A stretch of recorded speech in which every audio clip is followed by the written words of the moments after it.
Hello again YouTube, and welcome back to Just Get a Tesla. I am in Applecross on the western side of Scotland, nestled basically in the middle of absolutely nowhere. If you haven't seen part one of the video when I came here, go and watch that one first and then come back again. It is a beautiful Saturday morning in late February, and yet look at the weather. There is basically nobody here. So there is a pub over there which appears to be closed. There is a shop a bit further down that way which appears to be closed, and in the 10 minutes or so that I've been stood here recording pieces to camera, nobody's gone past. Just before we get going though, this is an absolutely beautiful spot. This is on the mainland of Great Britain, but it doesn't feel like it. It feels like I'm on one of the islands, and one of the more remote islands. Well, that's actually the Isle of Raasay over there, and I've been on to Raasay several times, and that doesn't feel as remote as this, because to get off Raasay you get a ferry across onto the Isle of Skye, and the Isle of Skye has things on it like towns. The closest town to here is quite a way. And to get there, we have got to go over one of the more exciting passes that I can think of driving, and that is Bealach, the Pass of the Cattle. I did it on the first video and it was absolutely amazing. Despite the fact that it is a beautiful, beautiful clear day down here, I know there's a load of snow up top because I've just done it. So if you've seen last week's video, you'll have seen just how much snow there is up there. So as we start the video, we are 170 miles into the day trip. It is 11:30 in the morning. I have come across, we've got north in the right place on the map. So I've come across from home, which is basically over here. I've gone across to Inverness, supercharged, and then come over to here. So last time we took the northern route through Loch Carron, directly across.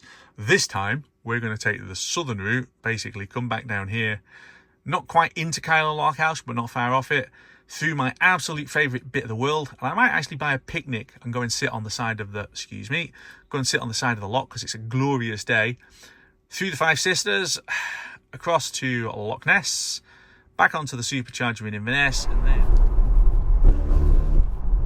literally 2 minutes out of the village, we start climbing basically immediately through the snow gates. Good that the snow gates are open, and there is plenty of snow up on the top, if you can see in the distance over there. Basically, there is a snow line and we're about to go and cross it.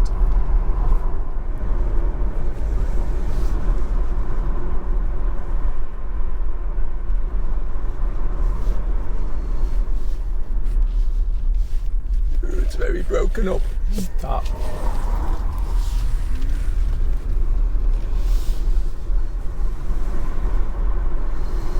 That was quite a tight passing place with unclear edges. I mean, look at the look at the road. It just disappears off. I can't actually tell after it goes that way where it goes after that. Oh, it goes up there. I thought it went over there for a second, but no, it kind of zigzags, doesn't it? Oh, Lord.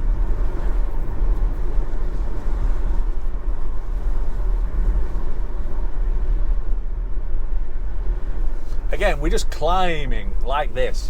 I'm not sure the camera shows how steep the gradient is.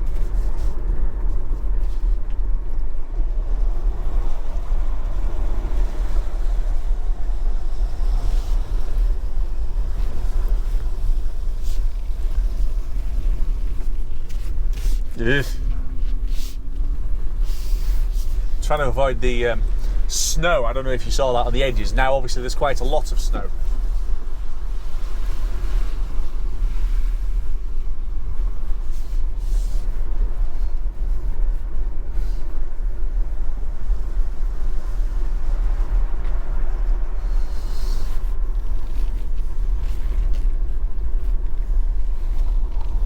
A lot of snow suddenly.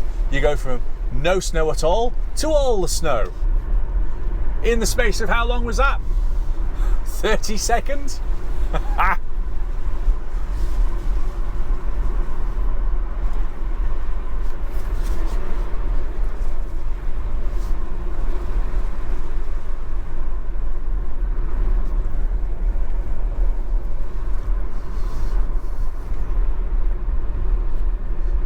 This has been ploughed and gritted though, and I can see grit actually down, which is why the road is still open and not completely covered over with snow. The sign at the bottom said high snow risk. I drove over this an hour ago, so I know the road is open, but yeah. It's also 5 degrees, so I know it looks like it's absolutely freezing, but it isn't.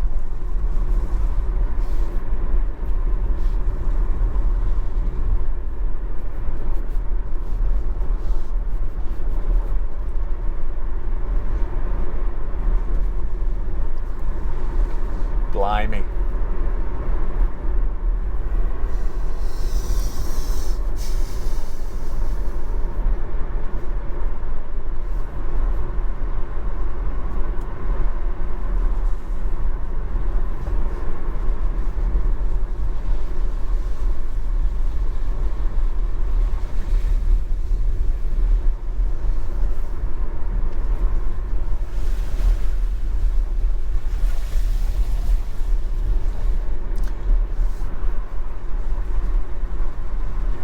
I just love the way you just keep going up and up and up, and we're still climbing.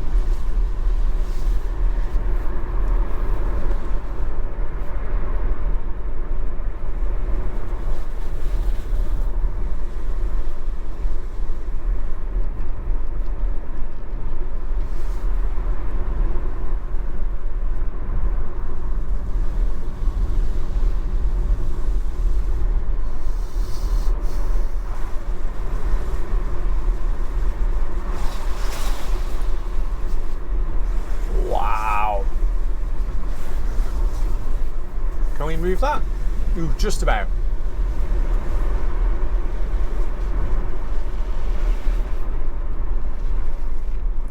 This is where, so we're definitely over the top now because the road is starting to go downhill.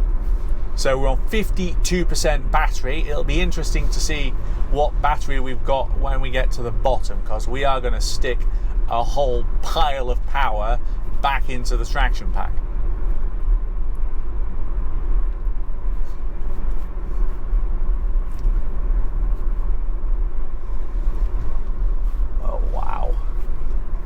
All the snow. I mean, this little lake here. Oh no, it's not. I thought it was frozen for a second. I think there is a layer of ice on the top, but it's only thin. Okay, put that back.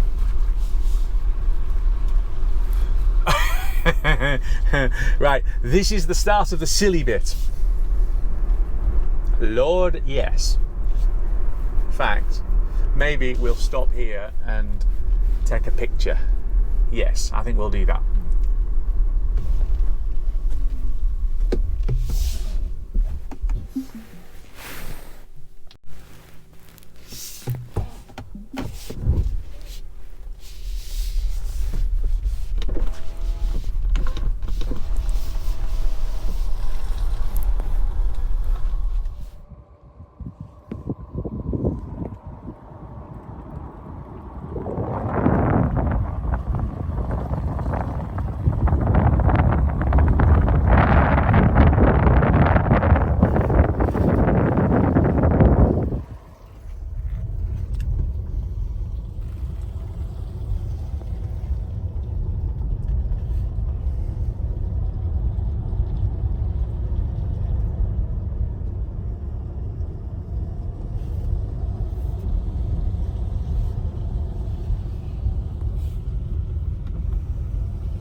got 2 on the way up.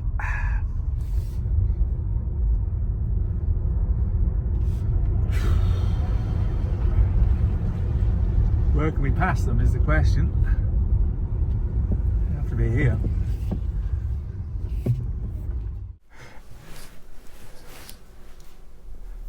Is that going to work? Just about.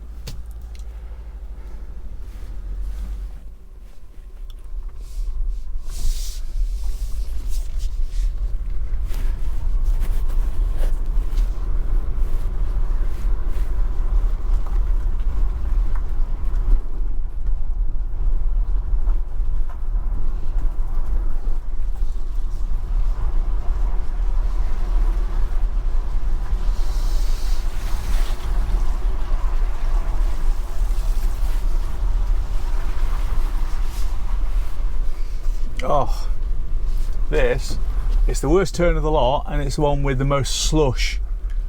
So hence really proceeding with extreme caution. And there's nothing coming up the hill, which is good, because I don't think there's actually a passing place basically from here onwards down. Good.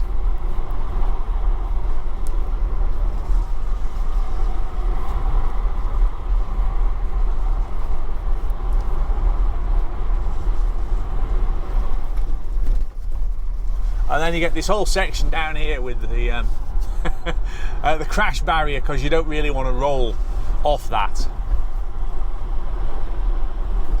But of course it means there's nowhere to pass anything. So you really did need to have a good look forward, otherwise you're going to have a bad time.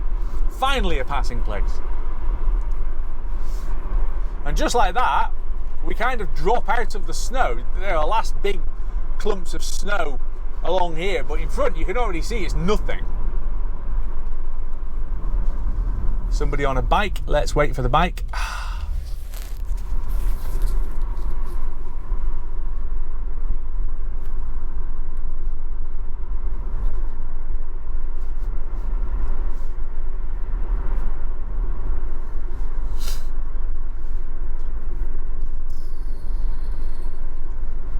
And then the snow's gone.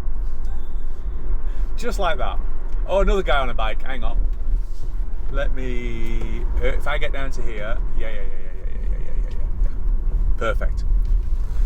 Good. All I can say is they've got better legs than I have.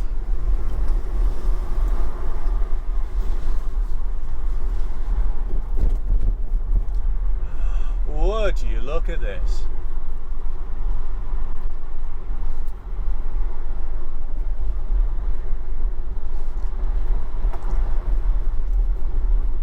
I'm not sure I'd want to bring. I'm not sure I'd want to bring a road bike on here anyway, because this tarmac's not in good condition. And again, we've got the crash barrier, because you definitely don't want to roll the car off the side here. It wouldn't be advisable. Oh dear me.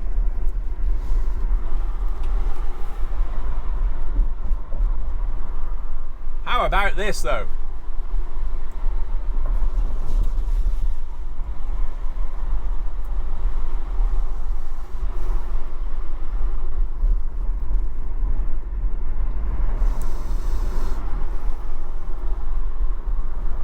So we've got a van climbing up, but there'll be another passing place before I get down there. So we're going to keep going. Yeah. Just dumping onto here.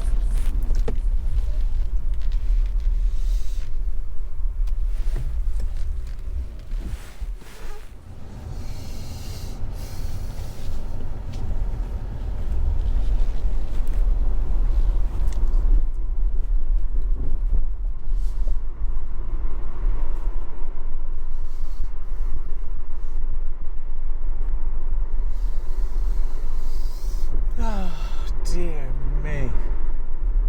We're going to have to take another picture.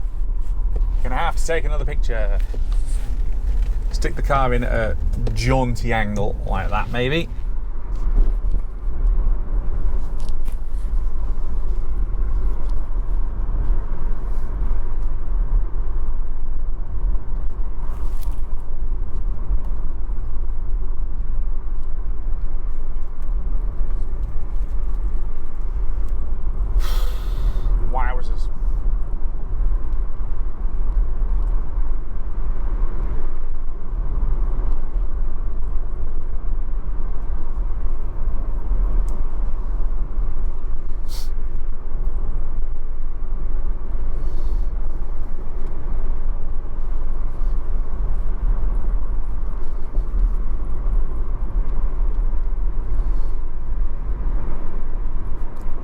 So I can go a little quicker on the way down. There is a pilotman gone ahead of me, so I let somebody else go. They're sweeping the road of cars coming the other way. So yeah, and then just enjoy the view, which is phenomenal. I hope you guys are enjoying this as much as I am.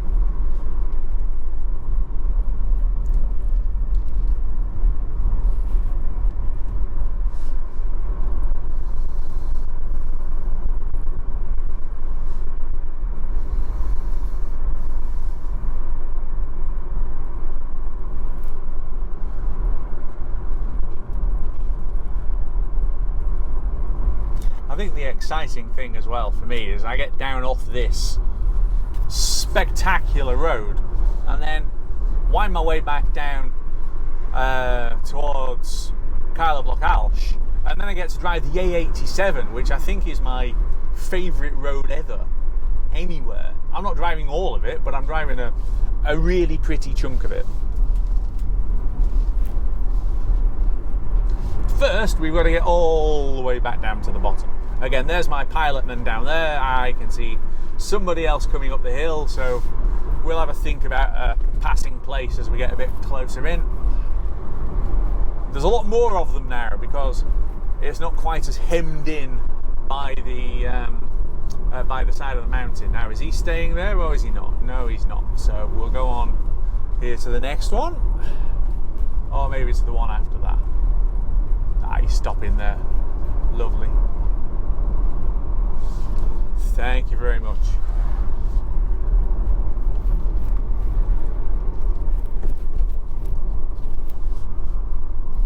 And we talk about other cars and other brands and things. So that was a Volvo V90. I had the S90. Brilliant, fabulous, beautiful car. Impractical for my uses these days because it's a saloon and it was on 20-inch wheels, but a really, really good car. So I'm only slightly jealous of the guys going past in the V90 because that's also a good car. Then again, I wouldn't be able to make YouTube videos about a Volvo V90 because who cares?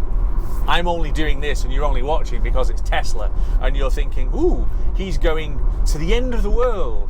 Is he going to run out of power? And the answer is no. According to this, I'm going to get back to the supercharger on about 15%, which is absolutely plenty.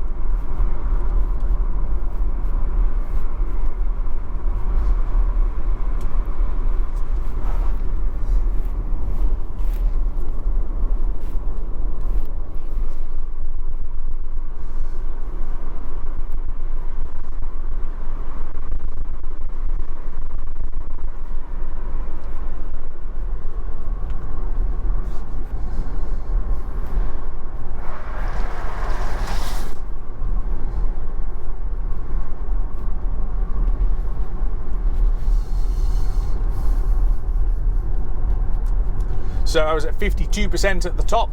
I'm at 55% now, and I guess if I put another, if I go on to the 5 mile average, minus 157. So not quite as crackers as I saw on the previous video going the other way, but not far off it.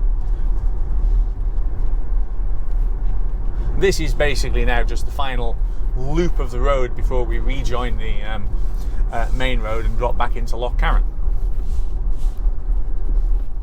So it's literally lockside to lockside in the space of, well, what, 20 miles? With a whopping great big mountain climb in the middle.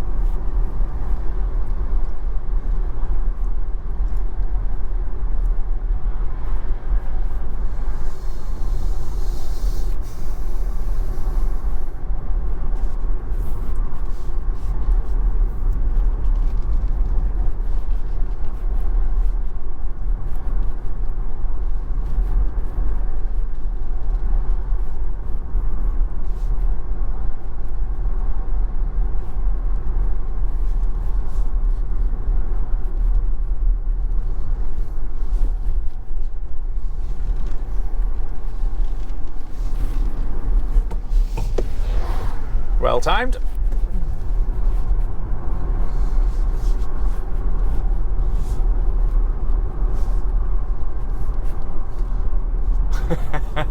suddenly thought, it feels like I'm going really fast, but I'm doing 30 miles an hour. Just shows you, speed is relative. The people who say that speed is absolute, and obviously I know speed limits are absolute, but speed is relative. You can be going way, way too fast, but not actually going that fast at all. It just depends on the conditions, guys.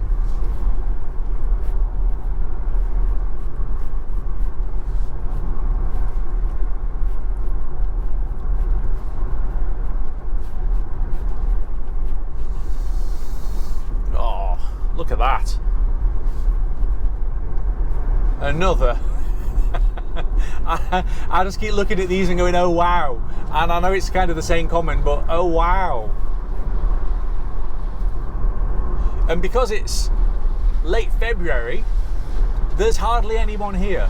The roads are not overrun by tourists because this is a diversion off the North Coast 500, which we're about to join in half a mile. And it's not absolutely rammed full of people in supercars trying to do this road, or people in camper vans, or any of those other things. And we're not being eaten alive by midgies because it's February. This is absolutely the best time to do this, especially on a day like this. This is utterly, utterly glorious.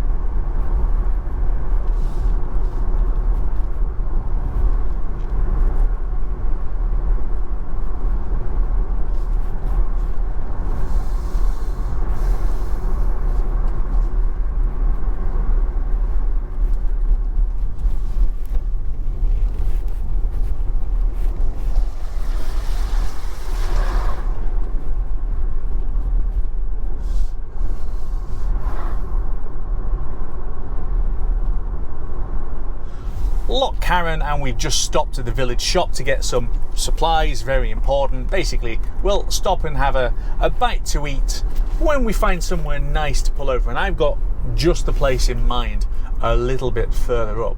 When we were sat down at Applecross and I was saying about how cut off it is from the world, this is kind of the big town if you live in Applecross.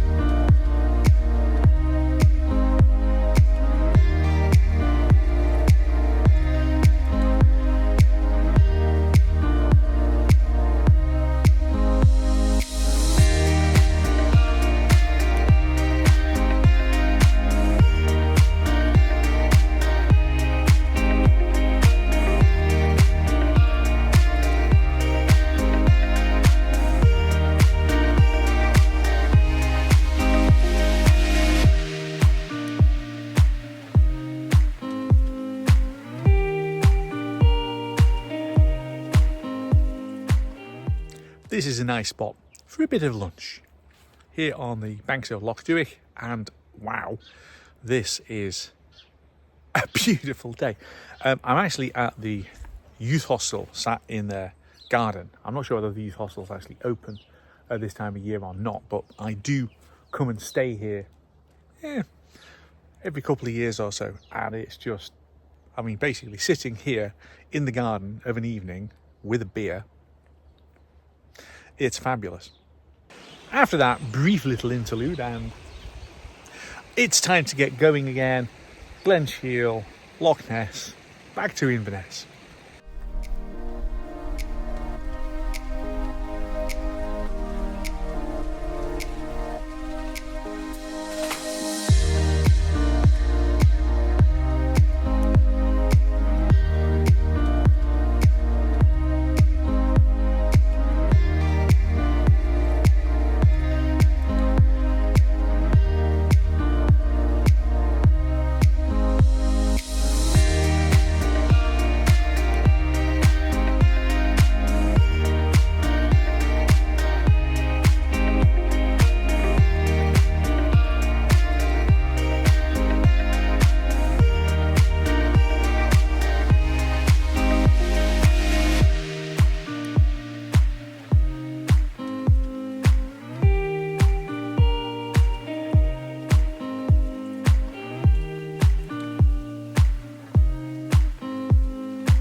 I am back now at the supercharger in Inverness, charging the car back up. I'm only getting 75 kilowatts because I'm sharing the power with the Polestar, who is parked next to me. These are V2 superchargers. They're old, they're slow. I was actually just pulling up, and next to me was a guy in, I think it was a BMW, who was just unplugging as I pulled up. And he obviously was plugged in on his charging port, which is on the right-hand side of the car, and the right side is the wrong side instead of the left side, which is the right side. So basically, he was sat on a charging stall and he was blocking two. So as I was just plugging in, and literally as I was pulling up, he was unplugging, so no queue again. But as I was just chatting with him, I did say, look, there's good news. The longer cables are coming on the V4 chargers.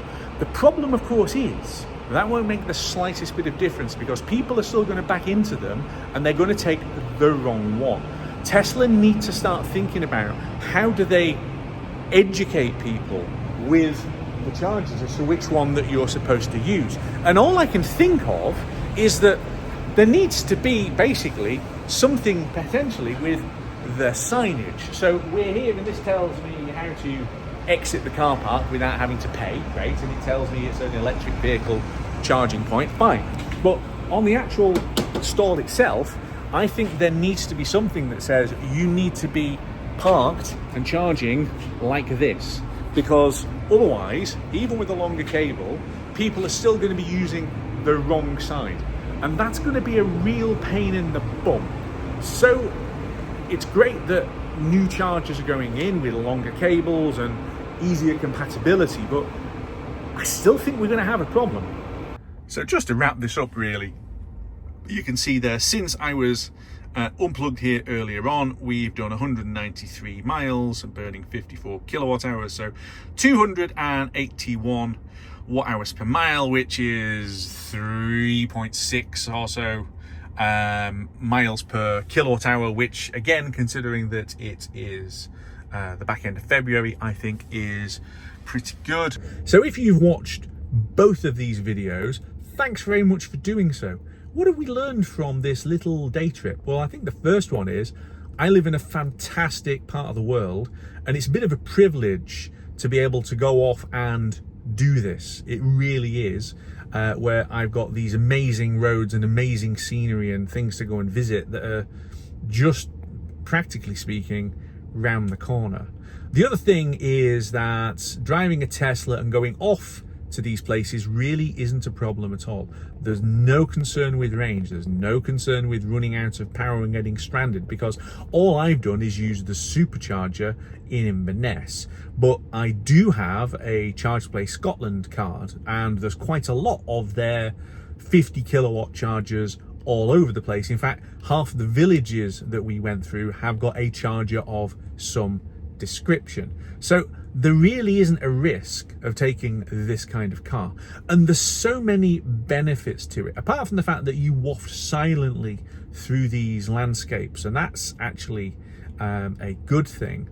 It's also that an all-wheel drive EV is fantastic for hill climbing and for descending, because of the fact that you have got motors on both axles. So perfectly balanced power going up, perfectly balanced electrical braking as you are going downhill. And the amount of regeneration that I was able to get pushed into the battery on both of the descents off the Pass of the Cattle was actually surprising to me. I had no idea you could stick as much power as that back into a battery. I mean, it was more than 3%, which is crazy. So if you've enjoyed these videos, and I hope that you have, tell me in the comments whether you like this kind of road trip, let's go and look at things video, or whether you think that actually you'd rather have me talking about Tesla and tech and EVs and all of that kind of stuff. But if you like this kind of thing and you tell me so, I'm going to do some more. There will be more of these trips coming up as we go through 2024. So if you subscribe, because so many people who watch my videos aren't subscribed. If you subscribe, then you'll see when those come out. and it really would help the channel, so I would appreciate it if you do so. Also, if you are going to just get a Tesla, again, use my referral code. Why not? You get a discount, and discount's always a good thing, and it's probably the only way you get a discount if you buy a Tesla. So on that money saving point, we're going to leave it there. Thanks so much for watching, and I will see you very soon back here on Just Get a Tesla.